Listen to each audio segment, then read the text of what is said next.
Hello friends, आज हम लोग स्टार्ट करेंगे क्लास 12th का चैप्टर मैट्रिक्स जिसका नाम है, उसकी एक्सरसाइज 3.2। लेकिन 3.2 स्टार्ट करने से पहले ना हमको कुछ चीज़ें समझनी होंगी। वो चीज़ें क्या हैं? जैसे कि मैट्रिक्स को ऐड कैसे किया जाता है, मैट्रिक्स को सब्ट्रैक्ट कैसे करते हैं, इसका मल्टीप्लिकेशन कैसे होता है, ये सब चीज़ें हमको सीखनी होंगी। तो वो पहले हम सीख लेते हैं ताकि हमको ना जब हम एक्सरसाइज करें तो उस एक्सरसाइज में हमको प्रॉब्लम क्रिएट ना हो। सबसे पहला टॉपिक है हमारा addition of matrix. Addition of matrix का मतलब है मैट्रिक्स को कैसे जोड़ना है। अब जैसे कोई नंबर होता है हमारे पास 5 + 8 = हो गया हमारे पास 13। अब यहाँ पे जो प्लस है इसका मतलब ये है कि एडिशन ऑफ नंबर्स हुआ है वैसे तो ये, लेकिन इसी तरीके से दो मैट्रिक्स को भी आपस में जोड़ा जा सकता है। वो कैसे जोड़ेंगे वो देखते हैं। एक एग्जाम्पल के तौर पे देखेंगे। एक मैट्रिक्स है ABCD और दूसरी मैट्रिक्स प्लस का साइन बन के लिखी है EFGH। ये दो मैट्रिक्स हो गई हमारे पास। थोड़ा सा टेढ़ा चला गया, वो आप देख लीजिए। तो ये दो मैट्रिक्स लिखे, इसमें हमको क्या करना है, ये ना प्लस करनी है, इनका क्या करना है, एडिशन करना है। सबसे पहले इसका ऑर्डर देखेंगे। इसका ऑर्डर है 2/2, 2 रोज 2 कॉलम। इसका ऑर्डर है 2/2, 2 रोज 2 कॉलम। अब अगर इनके ऑर्डर सेम है जब ये ऐड भी हो सकती है और जब ये सब्ट्रैक्ट भी होंगी। अगर इनका ऑर्डर सेम नहीं होगा तो ना तो ये ऐड होंगी ना ही ये सब्ट्रैक्ट होंगी। ये बात आपको ध्यान रखनी होगी। तो ये देखिए इनका ऑर्डर सेम है, दोनों का ऑर्डर सेम है ना, तो ये कैसे जुड़ेंगी, फर्स्ट एलिमेंट से जुड़ेगा। तो इसका जो आंसर आएगा, रिजल्टेंट इसका आएगा, वो क्या आएगा वो लिखते हैं। A + E, यहाँ आएगा A + E, यहाँ आएगा B + F और यहाँ आएगा C + G और ये हो गया हमारे पास D + H। अभी हमको पता चल गया कि A में E जुड़ गया, B में F जुड़ गया, C में G जुड़ गया, D में H जुड़ गया। अब लेकिन ना बच्चों को कंफ्यूजन रहती है कि नहीं, हमको एक एग्जांपल से समझाया जाए जिससे हम अच्छे से क्लियर कर पाएंगे। तो हम 2/2 की मैट्रिक्स का ही एग्जांपल लेते हैं। वो एग्जांपल क्या होगा, जैसे फर्स्ट है हमारे पास, कुछ भी हमने लिख दिया 2 3 4 5 + 8 9 10 11। ये हमने मैट्रिक्स लिख दी। इसका ऑर्डर 2/2 है गाइस, और जो इसका भी ऑर्डर है ना ये भी 2/2 है हमारे पास। ये दोनों प्लस कैसे होंगे, इनका ये प्लस कैसे होंगे, इसको इसमें जोड़ा जाएगा तो 2 + 8 हो गया 10, इसको इसमें जोड़ा जाएगा तो ये हो गया 14। और देखिए जहां जोड़ के जिस जगह पे लिखे हुए हैं, जैसे ये A12 पे है, ये दोनों एलिमेंट A12 पे है, तो जो इनका आंसर होगा वो भी A12 पे ही लिखा जाएगा। ऐसा नहीं है कि आप इसको जोड़ के यहाँ लिख दोगे, ऐसे नहीं लिखना। 4 + A 3 + 9, 3 + 9 कितना होता है बताइए आप। 3 + 9 होता है हमारे पास 12। ऐसे 11 + 5 हो गया 16। तो ये हमारे पास आंसर आ गया। और इसका ऑर्डर भी वही होगा जो ऑर्डर, जिस ऑर्डर के ये दोनों होंगे, मतलब इसके ऑर्डर पर कोई इफेक्ट नहीं पड़ेगा इसका। एक एग्जांपल और लेते हैं, फिर हम दूसरे उस पर चलेंगे। 3/3 में कैसे होगा, 3/3 भी देख लेते हैं। 3/3 में हमने एक मैट्रिक्स ले ली 1 2 3 4 5 6 7 8 9। दूसरी इसी के साथ ले ली 1 2 1 2 2 2 5 8 9। ये हमने दूसरी कोई मैट्रिक्स ले ली। अब इसका ऑर्डर देख लीजिए आप, 3/3 का इसका ऑर्डर है और इसका भी 3/3 का ऑर्डर है। तो आपको ये दिमाग में बात रहनी चाहिए कि जो 3/3 का ऑर्डर है ना, मतलब जिस ऑर्डर की मैट्रिक्स होगी उसी ऑर्डर की भी नई मैट्रिक्स आएगी एडिशन ऑफ मैट्रिक्स में। और शर्त ये होगी कि इनका ऑर्डर जो है पूरा एज इट इज सेम होना चाहिए।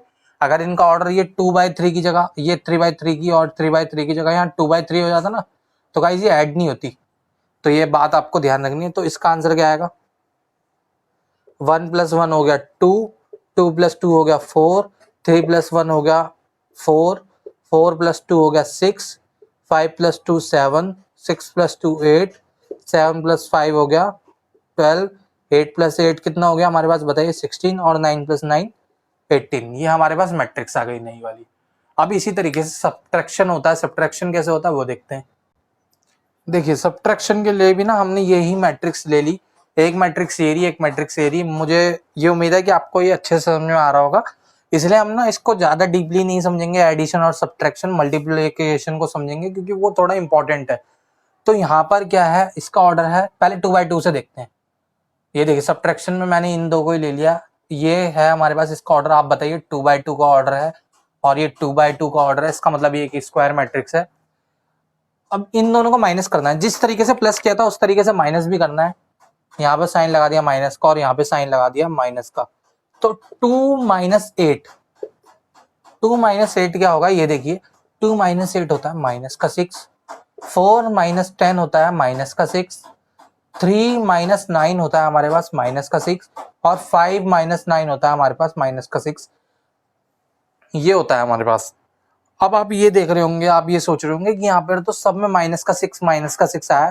तो गाइज वो सिर्फ ऐसी कोइंसिडेंस था कि मैंने कोई मैट्रिक्स लिखी और उन सबका जो माइनस करने पे वो -6 आया। आपका कुछ भी आ सकता है, जैसे कि इधर देख लेते हैं यहाँ पर, क्योंकि हमको सिर्फ ये समझना ही तो है, हमको कौन सा इसमें कोई पीएचडी करनी है। हमको सिर्फ इतना समझना है कि हमारे एग्जाम में अच्छे से हम अटेम्प्ट कर सकें और हमारे क्वेश्चन अच्छे से हो सकें। ये एक मैट्रिक्स बना ली हमने, इनका 3/3 का ऑर्डर है, तो नई मैट्रिक्स भी 3/3 के ऑर्डर की बनेगी। तो 1 - 1 होता है 0, 2 - 2 हो गया 0, 3 - 1 हो गया 2, 4 - 2 हो गया हमारे पास 2, 5 - 2 3, 6 - 2 4, 7 - 5 2, 8 - 8 0 और 9 - 9 0। ये हम पे आंसर आ गया सब्ट्रैक्शन ऑफ मैट्रिक्स।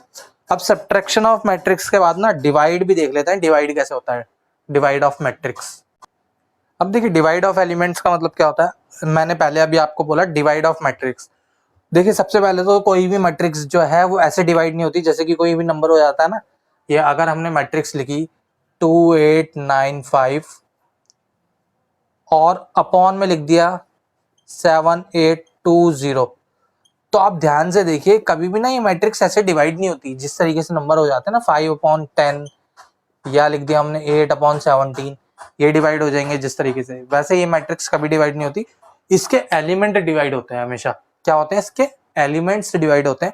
एलिमेंट्स कैसे डिवाइड होते हैं ये देखते हैं। सपोज कीजिए हमने कोई मैट्रिक्स ली जिसमें बाहर लिखा है 1/16 और अंदर लिखा हुआ है 2 4 7 9 8 2 7 3 2। इस तरीके से कोई मैट्रिक्स लिखी हुई है। अब डिवाइड ऑफ एलिमेंट्स का मतलब है ये वाली जो 1/16 है ना, इसकी अंदर सब में मल्टीप्लाई कर दिया है। 1/16 की सब में अंदर मल्टीप्लाई कर देंगे तो क्या आएगा हमारे पास, ये कोई मैट्रिक्स थी ए, तो हमारे पास जो रिजल्टेंट आएगा, जो आंसर आएगा वो क्या आएगा वो देखते हैं। वो हमारे पास आने वाला है, इसकी इसमें मल्टीप्लाई हुई तो देखिए 2 में जब 1/16 की मल्टीप्लाई होगी तो हो जाएगा, इसको इससे काट दिया 1/8। लेकिन हम अभी सीख रहे हैं तो हम इसको काटेंगे नहीं, हम सिर्फ डायरेक्ट ऐसे लिख देंगे 2/16, ये हो गया 4/16, 7/16 हो गया, ये हो गया 9/16, 8/16, 2/16, 7/16, 3/16 और 2/16। अब देखिए आपको जब इतना समझ में आ गया, आपको पता चल गया सब में अपॉन में 16 लग जाएगा, और अगर इनमें से 16 देखिए सब में से बाहर निकाला जाए तो 16 एक अकेला ऐसे बाहर आ जाएगा, तो उसकी तो हमको प्रॉब्लम नहीं है, लेकिन बस यहाँ से ये देखना था। अब इसको ना आप चाहें तो इसको काट के भी लिख सकते हैं, जैसे 1/8 हो गया या 4/4 हो गया, 8/2 हो गया, 2/8 हो गया और यहाँ 2/8 ये 1/8 हो गया। तो इसको और भी सॉल्व करके थोड़ा बहुत जो काटते हैं वो करके आप इसको भी लिख सकते हैं, इसमें भी कोई प्रॉब्लम नहीं है। अब देख लेते हैं multiplication of matrix. Multiplication of matrix ये कैसे होता है, आप सीखेंगे multiplication of matrix. Multiplication of matrix ना इस मैट्रिक्स चैप्टर का सबसे इंपॉर्टेंट टॉपिक है। सबसे इंपॉर्टेंट क्यों है, अगर आपको मल्टीप्लिकेशन नहीं आती तो आप इस चैप्टर में कुछ भी कर ही नहीं सकते। अब ये मल्टीप्लिकेशन होगी कैसे, समझ लीजिए एक मैट्रिक्स ए हमारे पास है 2 3 4 9 और एक दूसरी मैट्रिक्स हमारे पास है 5 6 7 8। ये दो मैट्रिक्स है। अब इनका ऑर्डर सबसे पहले ना यहाँ देखते हैं, पिछली वाले जो हमने ऑर्डर्स देखे थे, पिछली वाली जो मैट्रिक्स देखी थी उसमें हमको पता था जो भी ऑर्डर होगा उसी ऑर्डर की न्यू मैट्रिक्स भी आएगी। लेकिन यहाँ ना थोड़ा सा केस डिफरेंट हो जाएगा। वो डिफरेंट कैसे होगा ये अभी समझेंगे, लेकिन सबसे पहले इसको देखते हैं। तो यहाँ पर ऑर्डर क्या है 2x2 और ये कितना है 2x2। तो यहाँ पर सबसे पहले कैलकुलेशन करने की एक कंडीशन है कि इसके ये फर्स्ट मैट्रिक्स का जो कॉलम होता है और इसकी जो ये रो होती है ये क्या होनी चाहिए, सेम होनी चाहिए। क्या होनी चाहिए, सेम होनी चाहिए। अगर ये सेम नहीं होगी तो मल्टीप्लाई नहीं होगा। कैसे ये देखते हैं। 2 3 4 1 2 1 ये कोई मैट्रिक्स है जिसका हमारे पास वो है ऑर्डर 1 2 3 3 रो है ना, 3 और 2। और एक मैट्रिक्स है जिसका ऑर्डर है हमारे पास 5 6 7 8 9 10 11 12 13 14। इसमें लिखा है 3/3 की मैट्रिक्स है ये। तो सबसे पहले हम इस एग्जांपल को देखेंगे फिर उस पे आएंगे। तो यहाँ पर क्या इसकी मल्टीप्लाई हो सकती है, आपसे ये पूछा गया है। आप सोचिए और बताइए क्या मल्टीप्लाई हो सकती है इसकी, जिसका एक का ऑर्डर 3/2 है और एक का 3x3 है। तो यहाँ पर हमारा आंसर क्या आएगा, यहाँ पर हमारा आंसर आएगा कि इसकी मल्टीप्लाई नहीं हो सकती। कैसे नहीं हो सकती ये समझते हैं।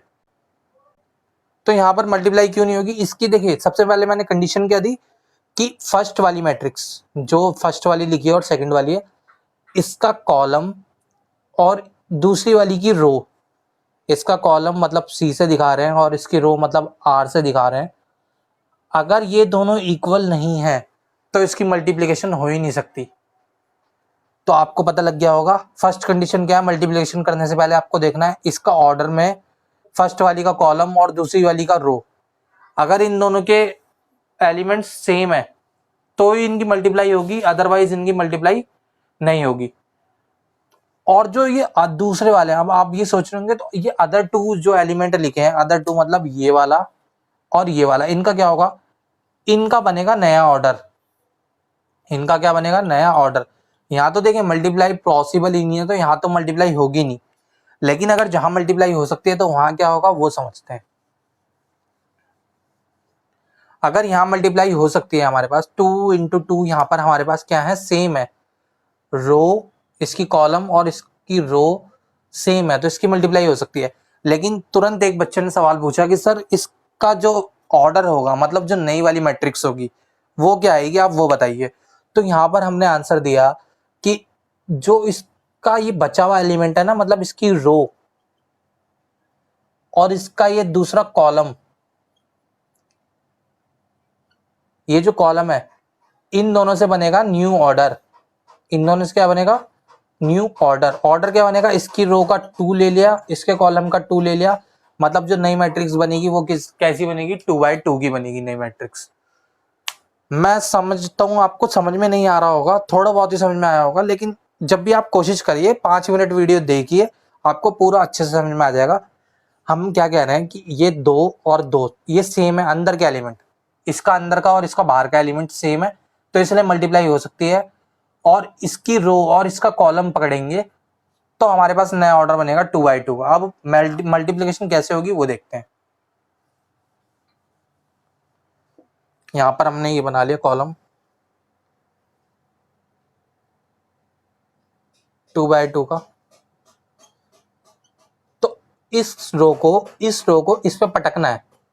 इस रो को जब इस पे पटकेंगे, इस रो को इस पे पटकेंगे, देखिए इस रो अगर मैं इसको ऐसे रखूं तो यहाँ पे आ रहा है मेरा एलिमेंट 2 है और यहाँ पे एलिमेंट 4 है, यहाँ पे एलिमेंट 2 है और यहाँ पे एलिमेंट 4 है। इसको जब ऐसे पटकूंगा तो देखिए ये जो रेड वाला हिस्सा एलिमेंट 2 पे था ये पहुंचा है एलिमेंट 5 पे, मतलब 2 और 5 की मल्टीप्लाई होगी। 2 और 5 की मल्टीप्लाई करने पे आता है 10, फिर प्लस का साइन डालेंगे और ये देखिए पीछे का हिस्सा है 4, 4 किस पे गया है, 6 पे, तो 4 6 जा बताइए 24। इसी तरीके से इसको फिर से इस पे पटकेंगे तो 2 आएगा इसके ऊपर। रो को कॉलम पर पटकना होता है, पटकना मतलब हम ये समझ रहे हैं अपनी लैंग्वेज में समझ रहे हैं हम, ताकि आपको समझ में आ सके। तो रो को कॉलम पे पटका तो 2 पटकेंगे हम इस पे 7 पे, मतलब 2 इसी पे तो आएगा। ये देखिए ये रेड वाला पार्ट इस पे और ये रेड वाला सीधा करेंगे तो यहाँ आएगा, मतलब 7 पे। तो 2 × 7 होता है 14 प्लस 4 × 8 होता है 32। इसी तरीके से 3 × 5, जब इसको इस पे पटकेंगे तो 3 5 पे आएगा। 3 × 5 होता है हमारे पास 15 प्लस 9 6 जा 54। अब आपको थोड़ा थोड़ा समझ में आ रहा होगा। अब फिर से इसको पटकेंगे तो रेड वाला पार्ट देखिए, रेड वाला पार्ट है 3 के नीचे, ये देखिए रेड वाला पार्ट 3 के जस्ट नीचे है ना। तो रेड वाले को अगर ऐसे लिख है ये रो, इसको कॉलम में पटकेंगे, मतलब ये देखिए 7 पे आया, तो 3 × 7 होता है हमारे पास 27 प्लस 9 × 8 होता है हमारे पास, कितना होता है बताइए, 72। अब इनको आप प्लस कर दोगे, हमारा आंसर आ जाएगा। प्लस करके क्या आंसर आएगा, इसको 34, 4 × 6 50, ये हो गया 46, ये हो गया 5 4 9 और 6 69 और 7 2 9 99। हमारी नई मैट्रिक्स आ गई ये, और इसका ऑर्डर क्या है 2/2। ये हमारा ऑर्डर आ गया। अब इसी से ना कोई दूसरी मैट्रिक्स लेते हैं, उससे ट्राई करते हैं कि उससे कैसे होगा, फिर देखते हैं। अब कोई दूसरा एग्जांपल ट्राई करते हैं इसका। तो इसमें हमने एक मैट्रिक्स ले ली A,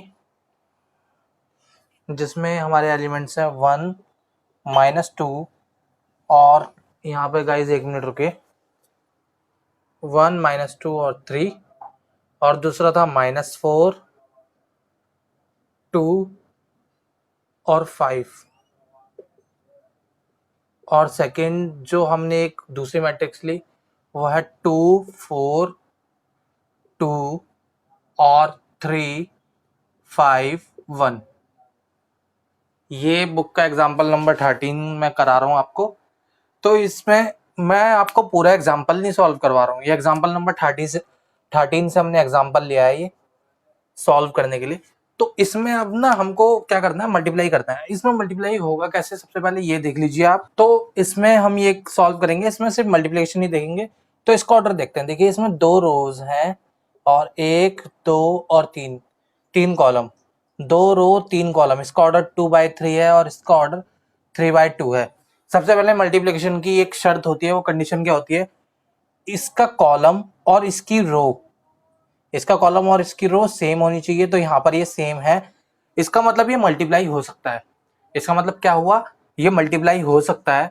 और जो नया मैट्रिक्स आएगा इनको सॉल्व करके, जैसे ये ए और बी है, मतलब नई मैट्रिक्स बनेगी ए बी, तो वो क्या आएगी, देखिए वो आएगी जो बाहर वाले इनके एलिमेंट है ना, ये वाला एलिमेंट और ये वाला एलिमेंट, इसकी रो और इसका कॉलम, ये जो 2 एलिमेंट है, ये बना नई मैट्रिक्स का ऑर्डर। तो नई मैट्रिक्स का ऑर्डर क्या बना, 2/2 का नई मैट्रिक्स का ऑर्डर बना 2/2।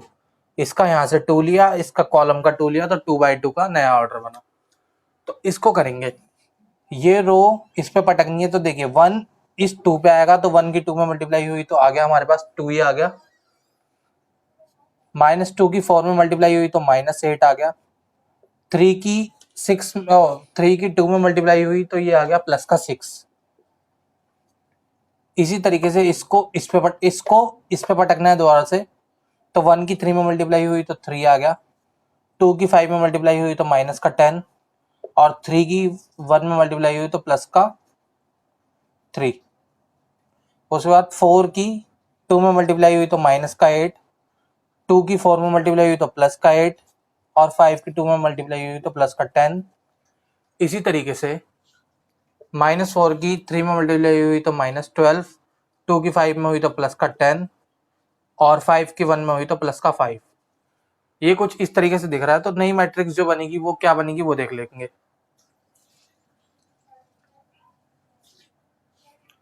यहाँ पर नई मैट्रिक्स हमने लिख दी, ये के लिए लिख लिया। तो ये 6 और 7 ये 8 हो गए, तो ये बना 0 हो गया यहाँ पहला वाला, और 3 और 3 हो गया 6, और ये हो गया हमारे पास -4। यहाँ पर 8 से 8 कट गया तो हमारे पास 10 आ गया इधर, और इस जगह हमारे पास ये आ गया 3। तो ये जो नई मैट्रिक्स थी ये 2/2 ऑर्डर की कुछ इस तरीके से बनी।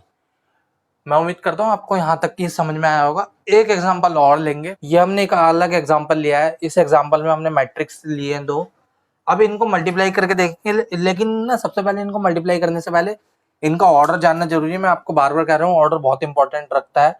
तो यहाँ पर 3 रो है हमारे पास, 3 × 2 का यहाँ पे ऑर्डर चल रहा है, और इसमें ऑर्डर चल रहा है 2 × 4 का ऑर्डर, 2 × 4 का, 3 × 2 और 2 × 4।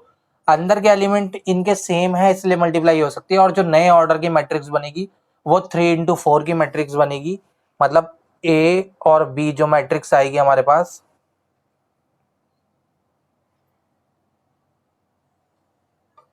ए और बी जो मैट्रिक्स आएगी वो किस ऑर्डर की होगी, वो होगी 3। देखिए यहां से पहले लिखेंगे 3 इंटू, यहां से लिखेंगे 4, मतलब उसमें 3 रो होंगी, 3 रो मतलब ऐसे 3 रो होंगी और उसमें 4 कॉलम होंगे। तो वो नई मैट्रिक्स कुछ इस तरीके से दिखेगी। अब कैसे बनेगी ये देख लेते हैं। इस रो को इस पे वो लिखेंगे, देखिए इसको इस पे जब लिखेंगे तो 1 की मल्टीप्लाई 1 में की तो 1 हो गया, 3 की मल्टीप्लाई 2 में की तो 6 हो गया। बीच में प्लस का ही साइन डालेंगे गाइस, अगर कोई यहाँ साइन नहीं दे रखा, और अदरवाइज यहाँ माइनस या यहाँ कहीं माइनस का साइन होता तो बीच में माइनस का साइन मल्टीप्लीकेशन के अकॉर्डिंग डल जाता, जैसे भी मल्टीप्लाई होता। तो इसकी इसमें मल्टीप्लाई हुई तो ये हो गया 1 + 6, इसकी इसमें मल्टीप्लाई हुई। जब तक एक रो को हम सारे कॉलमों पे नहीं डाल देते या मल्टीप्लाई कर देते, जब तक हम दूसरी रो पे नहीं जाते। और ये फर्स्ट रो है ना, इसलिए जितनी भी मल्टीप्लाईज होंगी वो सारी की सारी फर्स्ट रो में ही रखी जाएंगी। फर्स्ट रो की मल्टीप्लाई सारी की सारी फर्स्ट रो में, सेकंड की मल्टीप्लाई सारी सेकंड रो में, और थर्ड की मल्टीप्लाई थर्ड रो में। तो अब इसको इसमें रखेंगे तो 1 की मल्टीप्लाई 2 पे करेंगे तो 2, 3 की मल्टीप्लाई 0 से की तो 0 ही होगा, तो ये 2 हो गया। 1 की मल्टीप्लाई इससे की तो 3, इसकी मल्टीप्लाई इससे की तो माइनस का 6, इसकी मल्टीप्लाई इससे की तो माइनस का 4, इसकी मल्टीप्लाई इससे की तो प्लस का 3। ये कुछ इस तरीके से दिखने लग गया। अब दोबारा से सेकंड रो, तो सेकंड रो में लिखेंगे चीजें। 0 की मल्टीप्लाई 1 में 0, 2 की मल्टीप्लाई 2 में तो 4 बन गया, 0 की मल्टीप्लाई 0 हो गया, 2 की मल्टीप्लाई 0 में तो यहाँ 0 ही बन के रह गया हमारे पास। इसी तरीके से 0 की मल्टीप्लाई 3 में की तो 0, और 2 की मल्टीप्लाई -2 में तो -4 हो गई। 0 की मल्टीप्लाई -4 में 0 बन गया, और 2 की मल्टीप्लाई 1 में की तो यहाँ 2 बन गया। ये वाली रो हमारे पास आसानी से आ गई। -1 की मल्टीप्लाई -1 में की इस बार, तो हमारे पास -1 बना, और 4 की मल्टीप्लाई 2 में की तो 8 बन गया। इसकी मल्टीप्लाई इसमें की तो -2 + 0 और -3, इसकी इसमें मल्टीप्लाई की तो -8 हो गया, इसकी इसमें मल्टीप्लाई तो 4, इसकी इसमें मल्टीप्लाई की तो 4। ये इस तरीके से बन गया। अब इसको थोड़ा सा सॉल्व करके अच्छे से जब लिखेंगे तो वो किस तरीके से आ जाएगा, वो हमारे पास आएगा 1 + 6 ये हो गया 7, 2 -3 -1। अब इधर वाली को तो एज इट इज लिख देंगे क्योंकि हमने पहले ही सॉल्व कर ली। और इसको सॉल्व करेंगे तो ये आया 7 -2 -11 और ये आया 8। और इनका ऑर्डर क्या चल रहा है, 3 × 4, 3 रो और 4 कॉलम।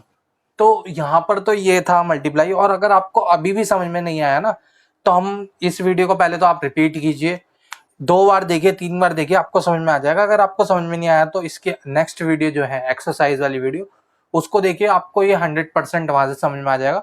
लेकिन गाइज अभी हम वीडियो खत्म करने से पहले ना, इसके 3 लॉ हैं, प्रॉपर्टी है मल्टीप्लीकेशन की, तो प्रॉपर्टी डिस्कस करेंगे और उसके बाद हम एंड करेंगे। तो यहाँ पर हमने 3 प्रॉपर्टी लिखी है मल्टीप्लिकेशन की। सबसे पहला है एसोसिएटिव लॉ, दूसरा है डिस्ट्रीब्यूटिव लॉ, और तीसरा है the existence of multiplication identity.